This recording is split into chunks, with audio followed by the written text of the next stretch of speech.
All right, here we are. Um, just got through running some test runs. Engine is firing on all rotors. Plane is balanced. I need to do some taxi tests.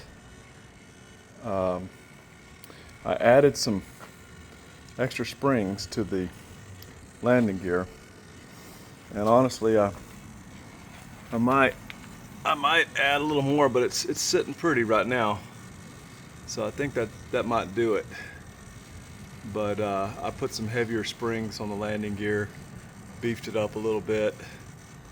I've got like so many dadgum springs coming now, because one thing I figured out is, yeah, you can order JP springs, but if you just put the size in on Amazon and you dig a little bit, it's a lot easier to get them. But now I've got back ordered springs. I got more springs I know what to do with for this stupid landing gear now. They'll all show up in the mail. What happened is I got tired of waiting with a bunch of back ordered stuff. I started digging around on Amazon, and lo and behold, I found the right springs. So, and they showed up today. So I put the heavier gauge springs in there, and I think it's sitting pretty good. It's CG'd. Dry weight is 40 pounds. So it's a little on the heavy side. But hey, that's okay. All that beautiful paint, you pay a price for that. I got a little more power wire than I need up there, because I at one point planned on putting batteries in the nose, but it wound up that my two flight packs sit right there. That little small pack is for lighting, and that's my turbine pack, and that balances it.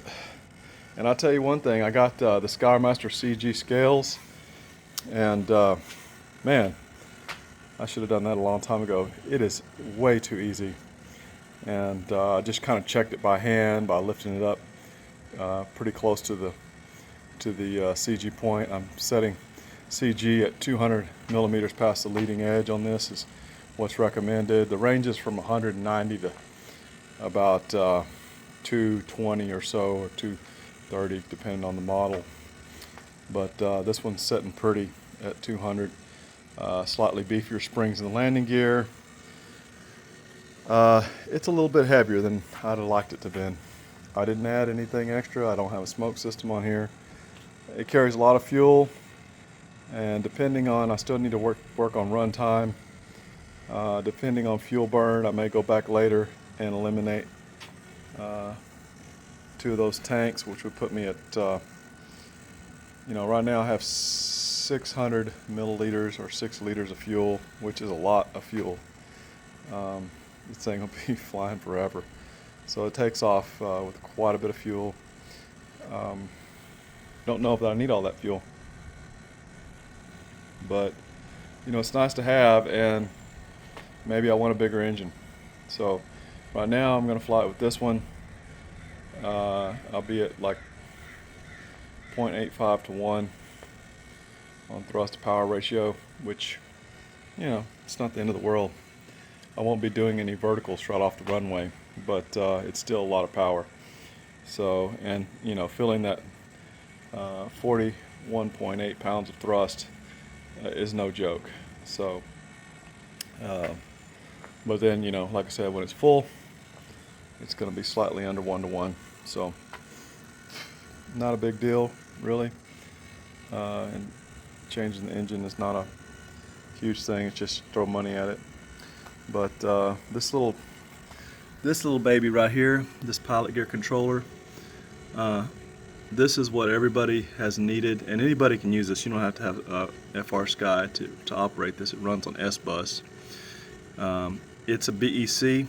It's got 3 individually controlled power outputs, and the beautiful thing is it's got steering gyro, it's got braking gyro, it's got independent voltage control for the brakes.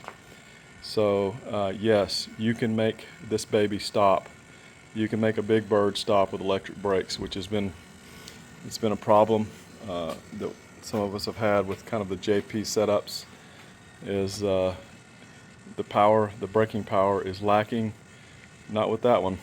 It ain't lacking at all. I've got that braking power turned up quite high. Right now I'm just experimenting, but it's up there, and the ratings show that it can handle quite a bit of voltage. So it's getting hit with some heavy volts, and let me tell you, it stops. It doesn't burn. It doesn't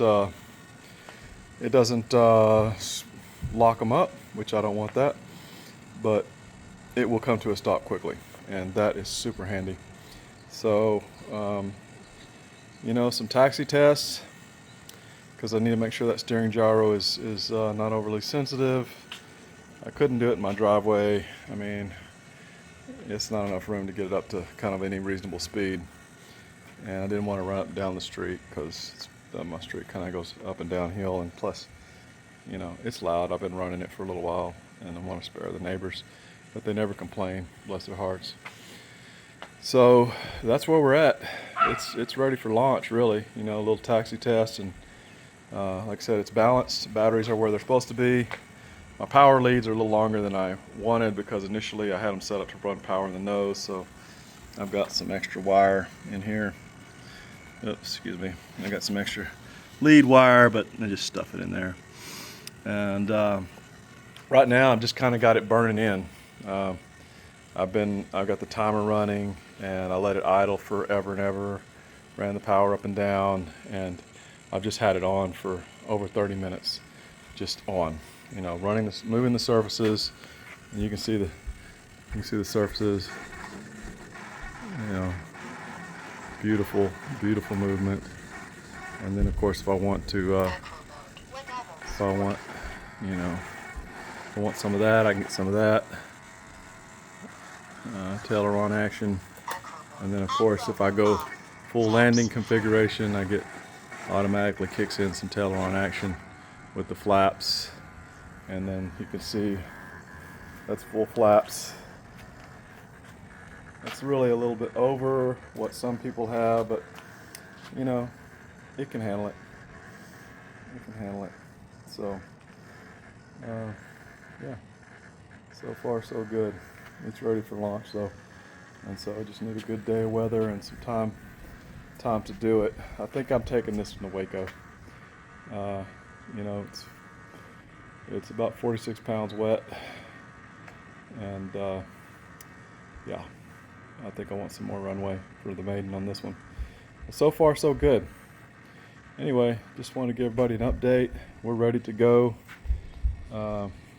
Pilot's not on there right now. Should have took a picture with him, but he's cool looking. He's a veteran test pilot, and so I think he can handle it. Pretty excited, ready to get it. It's been a long time in the waiting. I've really just been waiting for those slightly beefier landing gear springs, and now I got more than I want to know what to do with. But hey, if you get one of these and you need some springs, call me. I'll take care of you. That's it, man. I'll let you later.